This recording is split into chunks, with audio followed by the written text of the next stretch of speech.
Hi there, I'm Joe Ty from Values Coach, and this is a special message for my old and dear friend Brian Shantz and his colleagues at Ryerson University.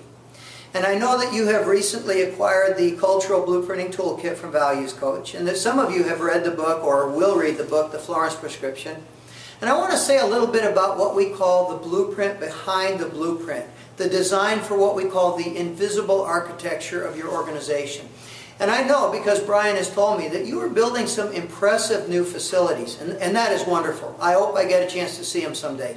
But you know and I know that the lasting impact that you have on the students who you teach, on the faculty and the staff who work there, really isn't created by the buildings as much as it is by what lies behind the buildings.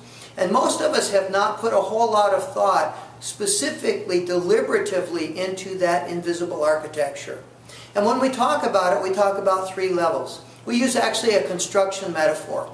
And the foundation is core values.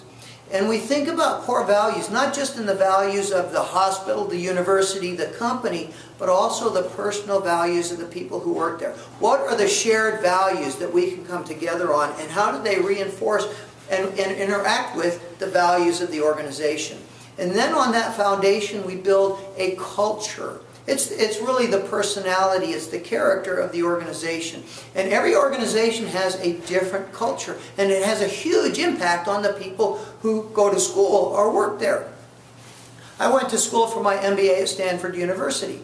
While I was there, I got to know some of the kids who were in the MBA program at Harvard University. We were taking many of the same courses, but the experience of being a student at Harvard versus Stanford could not have been more different, and that's culture. And finally, the interior finish of our invisible architecture is workplace attitude. It's really how we treat each other. It's what we expect of each other. Do we tolerate people talking about each other behind their back? Do we sit around and whine and complain and gossip?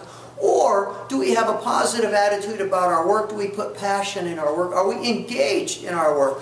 And you know what? There's a lot of research that shows the real beneficiary of a culture of ownership where people are highly engaged in the work is the people who work there themselves. Of course, the students, the customers, the patients benefit, but the real beneficiaries are the people who are engaged in the work because they're happier, they're more productive, and they're more successful in their personal as well as their work lives.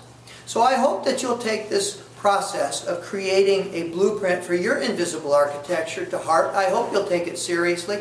I hope you'll give it the work and the effort it deserves, every bit as much as the work and effort we put into the design of a physical facility. The invisible architecture deserves your conscientious thought and your work in actually making it happen every bit as much. And if there's anything I can do to help you, Brian knows how to reach me.